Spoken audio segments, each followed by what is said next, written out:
여러분, 잠깐만요. 1992년 미국 로스앤젤레스에서 벌어진 일을 보면 진짜 소름이 돋습니다. 말 그대로 영화보다 더 영화 같은 일이 벌어졌거든요. 도시 전체가 불타오르고 폭도들이 거리를 점령한 그 순간 유일하게 끄떡없던 곳이 있었어요. 바로 코리안타운. 뭐가 달랐냐고요? 간단합니다. 그곳엔 우리 아저씨들이 있었거든요. 그것도 총 들고 옥상에 올라간 대한민국 예비군들 말이에요. 이게 바로 전설의 시작, 루프탑 코리안입니다. 아무튼 말이죠. 이 광경을 본 미국 사람들 반응이 가관이었어요. 저 아시아인들 뭐야? 왜 저렇게 잘해? 하면서 완전 멘붕 상태였죠. 해병대 출신 아저씨 한 분이 총알이 빗발치는 와중에도 의연하게 앞장서 걸어가는 모습은 글쎄요, 진짜 레전드 오브 레전드였습니다. 무려 6일간 지속된 LA 폭동이에요. 총 63명 사망, 2383명 부상, 12,000명 체포, 재산 피해만 해도 10억 달러가 넘었어요. 그런데 놀라운 건 뭔지 아세요? 그 지옥 같은 상황에서도 코리안타운만큼은 완벽하게 방어됐다는 거예요. 여기서 끝이 아닙니다. 더 미친 사실이 있어요. 당시에 LAPD 내부 보고서를 보면 경찰들조차 코리안타운 진입을 꺼렸다는 기록이 남아있거든요. Korean snipers on rooftops. 옥상의 한국인 저격수들. 이 한 줄로 끝. 미국 경찰도 완전히 인정해버린 거죠. 그런데 말입니다. 이게 단순히 운이 좋았던 걸까요? 아니면 뭔가 특별한 게 있었던 걸까요? 정답은 후자입니다. 이 아저씨들에겐 남다른 게 있었어요. 바로 대한민국 국군에서 체득한 그 악명 높은 전투력과 정신력이었죠. 아무튼 이 이야기, 단순한 폭동 진압기가 아닙니다. 이건 우리 민족이 어떻게 살아남았고 어떻게 전 세계의 존경을 받게 됐는지에 대한 진짜 역사예요. 준비됐나요? 이거 진짜 국뽕 오지는 이야기입니다. 자, 그럼 먼저 LA 폭동이 왜 터졌는지부터 알아봐야겠죠? 하루아침에 터진 게 아니거든요. 1980년대부터 미국 사회가 완전히 뒤바뀌었어요. 레이건 대통령이 신자유주의 정책을 밀어붙이면서 말이죠. 글쎄요, 사회적 약자들한테 주던 혜택들이 줄줄이 잘렸어요. 빈부격차는 하늘을 찔렀고요. 그 중에서도 흑인 커뮤니티가 가장 큰 타격을 받았죠. 먹고 살 길이 막막해지니까 갱단 활동이 폭증했고 정부는 뭘 했냐고요? 강경 진압뿐이었어요. 아무튼 LAPD는 자신들을 리걸 갱스터, 즉 합법적인 갱단이라고 부를 정도였거든요. 말 그대로 경찰이 또 다른 갱단이 된 거예요. 미친 상황이었죠. 그런데 여기서 우리 이야기가 시작됩니다. 1970년대부터 시작된 한국인 이민 행렬이 1980년대에 절정을 이뤘거든요. 한국 전쟁의 상처가 아직 아물지 않은 상황에서 더 나은 삶을 찾아 태평양을 건너온 분들이에요. 이분들의 공통점이 뭐였냐고요? 바로 대한민국 국군에서 받은 그 악령 높은 군사훈련이었어요. 아무튼 당시 한국군 훈련 강도는 세계적으로도 넘사벽이었거든요. 6.25 전쟁의 교훈으로 언제든 다시 전쟁이 일어날 수 있다는 절박함이 모든 훈련에 녹아 있었어요. 실탄 사격, 시가전 훈련, 게릴라전 대응, 백병전까지 말 그대로 완전 무장 훈련이었죠. 이런 훈련을 받고 미국으로 건너간 한국인들이 나중에 루프탑 코리안의 주축이 된 거예요. 그런데 말입니다. 여기 더 놀라운 사실이 있어요. 한국 이민자들의 사업 선택에도 특별한 패턴이 있었거든요. 편의점, 세탁소, 주유소 이런 업종들은 모두 24시간 운영되거나 현금 거래가 많은 곳들이었어요. 즉 범죄의 표적이 되기 쉬운 곳들이었죠. 아무튼 그래서 한인 사업주들은 자연스럽게 자유수단을 갖춰야 했어요. 미국의 총기 소유 문화도 한몫했고요. 한국에서는 총기를 다뤄봤어도 개인이 소유할 수는 없었잖아요. 그런데 미국에서는 합법적으로 총기를 구입할 수 있었거든요.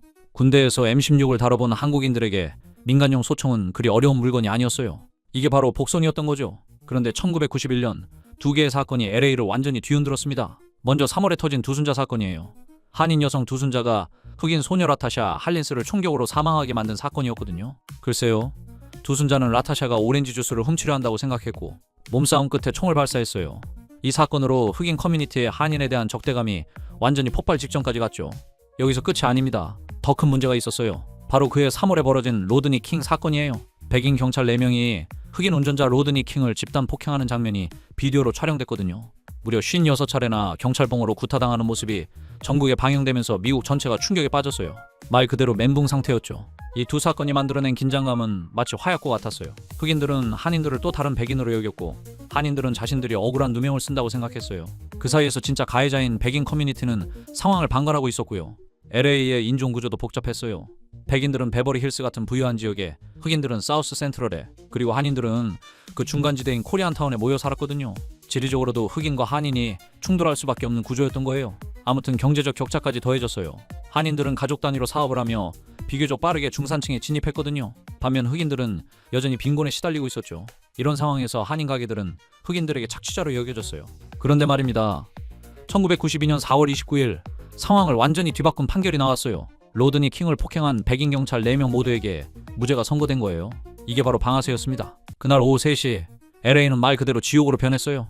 아니, 진짜 지옥이었어요. 자, 폭동이 시작되자마자 한인들은 본능적으로 알았어요. 경찰은 우리를 보호해주지 않을 거야. 실제로 LAPD는 뭘 했냐고요? 베버리 힐스와 관공서 주변만 철통 방어하고 코리안타운은 완전히 방치했거든요. 알아서 살아남아라. 이게 당시 상황이었어요. 그런데 말입니다. 이때 한인 사회 리더들이 움직이기 시작했어요. 대부분이 예비역이었던 이들은 즉시 비상계획을 수립했거든요. 먼저 라디오 방송국을 통해 한인들에게 지시사항을 전달했죠. 가게 문을 닫고 총기를 준비하고 옥상으로 올라가라. 여기서 한국군 출신들의 진가가 드러나기 시작했어요. 이들은 단순히 총을 들고 지키는 게 아니라 완전한 방어체계를 구축했거든요. 옥상마다 2~3명씩 배치하고 상호 엄호가 가능한 위치를 선정했어요. 그런데 무엇보다 중요한 건 명확한 지휘체계를 만들었다는 거예요. 아무튼 이게 바로 한국 군다운 모습이었죠. 당시 한인타운 방어의 핵심 인물 중 한 명이 리처드리 한국령 이정수였어요. 한국에서 해병대 소령을 지낸 그는 즉석에서 방어 계획을 수립했거든요. 고지를 점령하고 위에서 사격하라. 절대 1층으로 내려가지 마라. 이게 바로 한국군 교리였어요. 말 그대로 교과서적인 전술이었죠. 그런데 여기서 정말 소름 돋는 일이 벌어졌어요. 한인들의 방어 전술이 마치 하나의 군대처럼 움직이기 시작한 거예요. 각자 다른 부대 출신이었는데도 한국군에서 받은 기본 전술 교육이 똑같았거든요. 통신, 화력 지원, 보급, 의료 모든 게 체계적으로 돌아갔어요. 말 그대로 완벽한 조직력이었죠. 특히 인상적이었던 건 이들의 화력 운용이었어요. 단순히 난사하는 게 아니라 정확한 조준 사격을 했거든요. 경고 사격, 위협 사격, 그리고 필요시에만 정밀 사격. 이런 단계적 대응은 한국군의 교전 수칙을 그대로 적용한 거였어요. 실제로 당시 촬영된 영상들을 보면 한인들의 사격 자세와 위치 선정이 완전히 교과서적이에요. 엄폐물을 활용한 위치, 상호 교차 사격이 가능한 배치, 그리고 무엇보다 절대 감정적으로 행동하지 않는 냉정함까지. 이게 바로 프로와 아마추어의 차이였어요. 넘사벽 수준의 차이였죠. 그런데 놀라운 점은 뭔지 아세요? 이들이 단 한 명의 사망자도 발생시키지 않았다는 거예요. 6일간의 폭동 기간 동안 코리안타운에서는 약탈자 쪽 사망자가 0이었어요. 하지만 약탈 시도는 완전히 차단됐죠. 이게 바로 한국군 출신들의 절제력이었어요. 말 그대로 미친 수준의 절제력이었죠. 사람한테 직접 쏘지 않고 진입하지 못하도록 발 앞에 위협 사격을 했기 때문이죠. 반면 흑인 갱단들은 훈련된 사격 능력을 갖추지 못했어요. 이들은 주로 권총을 사용했고 정확한 조준보다는 위협용으로 총기를 쓰는 경우가 많았거든요. 루프탑 코리안들이 라이플로 정밀 사격을 하자 갱단들은 근처에도 오지 못했어요. 이 광경은 헬기를 통해 실시간으로 전 세계에 중계됐어요. CNN의 헬기 카메라가 포착한 장면 속 옥상에서 라이플을 겨누는 한국 이민자들의 모습은 그야말로 충격 그 자체였거든요. 특히 한 중년 남성이 M1 카빈을 들고 침착하게 경계를 서는 모습은 전 세계 언론의 주목을 받았어요. 말 그대로 완전한 프로의 모습이었죠. 미국 언론들의 반응은 폭발적이었어요. CNN은 한국인들의 놀라운 조직력이라고 보도했고 ABC는 이민자들의 자구책이 가져온 기적이라고 평가했거든요. 뉴욕타임스는 아예 일면에 루프탑 코리언스라는 제목으로 특집을 냈죠. 그런데 정말 놀라운 건 외국 군사 전문가들의 반응이었어요. 영국의 군사 분석가 존 키건은 한국인들이 보여준 시가전 방어 전술은 군사학적으로도 완벽하다고 평가했어요. 프랑스의 르 피가로즈는 아마추어 민간인들이 이 정도 수준의 전술을 구사한다는 것은 믿기 어렵다고 썼고요. 심지어 이스라엘의 군사 전문지도 이 사건을 분석 기사로 다뤘어요. 한국군의 훈련 시스템이 얼마나 우수한지를 보여주는 사례라면서 예비역들이 이 정도 수준을 유지한다는 것은 현역 부대의 전투력을 짐작케 한다고 평가했죠. 여기서 끝이 아닙니다. 더 놀라운 사실이 드러났어요. 당시 루프탑 코리안들 중 상당수가 베트남 전쟁 참전 용사들이었다는 거예요. 이들은 한국군으로 베트남에 파병됐다가 전역 후 미국으로 이민을 온 케이스들이었거든요. 실전 경험까지 갖춘 진짜 전사들이었던 거죠. 말 그대로 넘사벽 스펙이었어요. 미군도 이 사실을 뒤늦게 파악하고는 경악했어요. 베트남에서 함께 싸웠던 한국군들이 이제는 LA 시내에서 자경단으로 활동하고 있다는 걸 알게 된 거거든요. 당시 미군 관계자들은 한국군의 전투력을 다시 한번 확인했다며 혀를 내둘렀죠. 그런데 말입니다. 또 다른 비밀이 있었어요.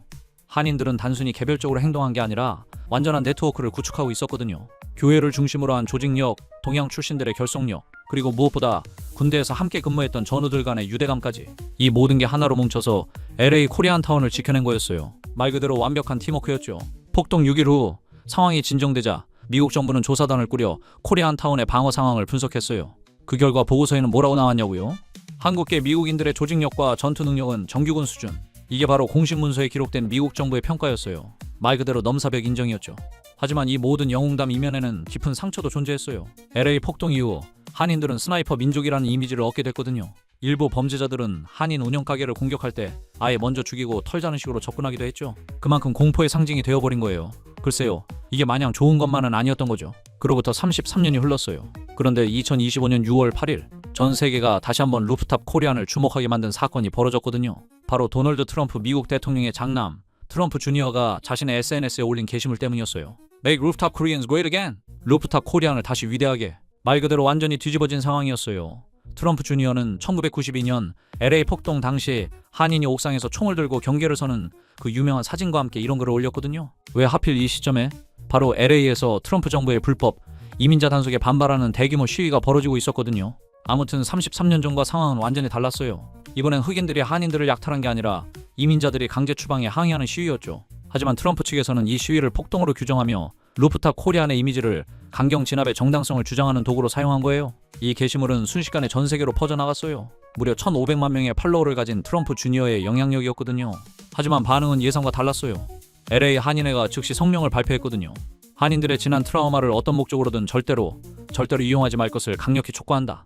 말 그대로 분노한 거였어요. 그럴만도 했죠. 심지어 그 유명한 사진을 직접 촬영했던 강영원 사진기자도 나섰어요. 내 사진을 허락받지 않고 맥락 없이 쓰고 있다. 내려달라. 이게 바로 현실이었어요. 루프탑 코리안들 자신도 그들을 기록한 사진기자도 원하지 않는 방식으로 그들의 이미지가 이용되고 있었던 거죠. 그런데 놀라운 사실이 또 있어요. 이게 처음이 아니었다는 거예요. 2014년 퍼거슨 폭동 때도 2020년 조지 플로이드 시위 때도 미국에서 사회적 갈등이 벌어질 때마다 루프탑 코리안은 소환됐거든요. 미국 보수 진영에서는 이제 루프탑 코리안이 하나의 밈이 되어버렸어요. 폭동이 일어나면 루프탑 코리안을 고용하자.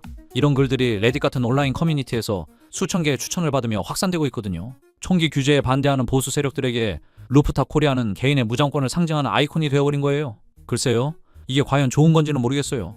하지만 이 모든 상황을 지켜보는 한인 커뮤니티의 심정은 복잡해요. 한편으로는 자랑스럽지만 다른 한편으로는 불편하죠. 왜냐면 루프탑 코리안의 진짜 의미가 왜곡되고 있거든요. 1992년 그들이 옥상에 올라간 건 영웅이 되려는 게 아니었어요. 그냥 살기 위해서였죠. 경찰도 전부도 지켜주지 않는 상황에서 가족과 생계를 지키기 위한 절박한 선택이었거든요. 그런데 지금은 그 절박함이 정치적 도구로 전락해버렸어요. 말 그대로 안타까운 상황이죠. 더욱 아이러니한 건 현재 LA의 한인 커뮤니티와 흑인 커뮤니티는 과거와 완전히 달라졌다는 점이에요. 33년간 이들은 화해를 위해 끊임없이 노력해왔거든요. 매년 4월 29일이면 함께 모여 과거를 반성하고 미래를 약속하는 행사를 열어요. 한때 서로에게 총을 겨눴던 이들이 이제는 음악과 음식을 나누며 공존을 모색하고 있죠. 그런데 2025년 현재 루프탑 코리안의 상징은 오히려 분열을 조장하는 도구로 사용되고 있어요. 이게 과연 그때 옥상에 올라갔던 분들이 원했던 모습일까요? 하지만 여기서 포기할 수는 없어요. 오히려 이런 상황이 우리에게 더 중요한 과제를 던져주고 있거든요. 바로 진짜 루프탑 코리안의 정신이 무엇인지를 세상에 제대로 알리는 것이죠. 루프탑 코리안의 진짜 정신은 총을 들고 싸우는 게 아니에요. 그것은 공동체를 지키는 것, 서로를 돌보는 것, 그리고 절망적인 상황에서도 희망을 잃지 않는 것이거든요. 더 나아가 과거의 상처를 딛고 화해와 상생의 길을 찾아가는 것이죠. 이게 바로 진짜 K정신이에요. 트럼프 주니어의 SNS 게시물이 보여준 건 루프탑 코리안이 이제 단순한 역사적 사건이 아니라 살아있는 상징이 되었다는 거예요. 좋든 싫든 세계는 여전히 우리를 주목하고 있거든요. 그리고 그 시선 속에서 우리는 선택해야 해요. 과거의 상처에 머물 것인가? 아니면 그 경험을 바탕으로 더 나은 미래를 만들어갈 것인가? 최근 우크라이나 전쟁에서도 한국인 출신 용병들이 활약하고 있어요. 이들은 현지에서 코리안 파이터스라고 불리며 존경받고 있죠. 여전히 위기의 현장에서 한국인들은 자신만의 방식으로 역할을 하고 있어요. 미국의 민병대 조직들도 한국군의 전술을 연구하기 시작했거든요. 특히 시가전과 방어 전술에서 한국군의 노하우를 배우려는 움직임이 활발하죠. 이게 바로 K-밀리터리의 위상이에요. 우리 군대의 실력을 전 세계가 인정하는 거거든요. 그런데 여기서 정말 중요한 질문이 하나 있어요. 과연 지금의 젊은 세대도 그때처럼 할 수 있을까? 92년 당시 루프탑 코리안들은 대부분 40, 50대였거든요. 한국 전쟁을 겪었거나 최소한 그 여파를 직접 경험한 세대들이었어요. 이들에게는 생존이라는 절박함이 몸에 배어 있었거든요. 하지만 답은 이미 나오고 있어요. 2019년 홍콩 시위 때 현지 한국인들이 보여준 조직력과 연대의식, 2020년 코로나19 상황에서 전 세계 한국인들이 보여준 상호부조 정신, 그리고 현재 우크라이나에서의 한국인들의 활약, 이 모든 게 증명하고 있어요. 우리의 DNA는 여전히 살아있다는 걸 말이에요. 하지만 2025년의 루프탑 코리안은 1992년과는 달라야 해요. 이제 우리는 단순히 살아남는 것을 넘어서 함께 번영하는 것을 생각해야 하거든요. 과거의 트라우마를 정치적 도구로 이용하는 세력들에 맞서 진짜 화해와 상생의 메시지를 전파해야 하죠. LA 한인회가 트럼프 주니어에게 보낸 메시지가 바로 그거예요. 우리의 아픈 기억을 이용하지 마라. 우리는 이미 그 아픔을 딛고 더 나은 길을 찾았다. 이게 바로 진화한 K정신이에요. 말 그대로 레벨업한 K정신이죠. 넷플릭스에서 제작 중인 92년 LA 폭동 다큐멘터리, 할리우드에서 기획 중인 루프탑 코리안 영화들, 이 모든 콘텐츠들이 단순히 총격전을 그리는 게 아니라 진짜 휴머니즘과 공동체 정신을 담아내기를 바래요. 그게 바로 우리가 세계에 전해야 할 메시지거든요. 92년 4월 29일부터 5월 4일까지 단 6일간의 사건이었지만 그 임팩트는 33년이 넘도록 계속되고 있어요. 그리고 2025년 6월 8일 트럼프 주니어의 SNS 게시물은 우리에게 새로운 과제를 던져줬거든요. 이제 우리는 어떤 루프탑 코리안이 될 것인가? 미국 땅 한가운데 총기 난사와 폭동의 한복판에서 오직 대한민국의 예비역들이 보여준 저력, 그들이 전 세계에 외친 것은 단순한 무력이 아니었어요. 그것은 한국인은 어떤 상황에서도 포기하지 않는다는 불굴의 정신이었죠. 말 그대로 넘사벽 정신력이었어요. 지금도 LA 코리안타운을 가보면 곳곳에 당시의 흔적들이 남아있어요. 하지만 더 인상적인 건 그곳에서 벌어지고 있는 화해와 상생의 노력들이에요. 한인과 흑인이 함께 운영하는 비즈니스들, 공동으로 여는 문화축제들, 그리고 서로의 아이들을 함께 키우는 모습들, 이게 바로 진짜 루프탑 코리안 레거시예요. 33년 전 그들이 옥상에서 지켜낸 것은 단순한 가게가 아니었어요. 그것은 희망이었고 꿈이었고 그리고 미래였거든요. 그리고 그 희망은 지금도 그리고 앞으로도 계속될 거예요. 92년 4월 29일 그날을 기억해요. 하지만 단순히 과거에 머물지는 말아요. 그 경험을 바탕으로 더 나은 내일을 만들어 가야죠. 우리는 끝까지 살아남을 거예요. 우리는 어떤 시련이 와도 굴복하지 않을 거고요. 그리고 무엇보다 우리는 함께 성장할 거예요. 이게 바로 2025년의 K정신이에요. 이게 바로 새로운 루프탑 코리안의 정신이거든요. 총을 든 손으로 이제는 악수를 나누고 옥상에서 경계를 서던 그 눈으로 이제는 희망의 미래를 바라보는 것. 그것이 바로 우리가 세계에 보여줘야 할 진짜 한국인의 모습이에요. 루프탑 코리안, 그들이 남긴 유산은 단순한 전설이 아니에요. 그것은 우리 모두에게 주어진 사명이거든요. 한국인은 절대 포기하지 않는다. 그리고 언제나 더 나은 길을 찾아간다. 이것이 바로 우리가 전 세계에 보여줘야 할 K정신의 진짜 모습이에요. 말 그대로 완전 무결한 K스피릿이죠. 루프탑 코리안에 대한 여러분의 생각은 어떠세요? 댓글로 여러분의 의견을 남겨주세요. 구독과 좋아요, 알림 설정은 영상을 만드는데 큰 힘이 됩니다.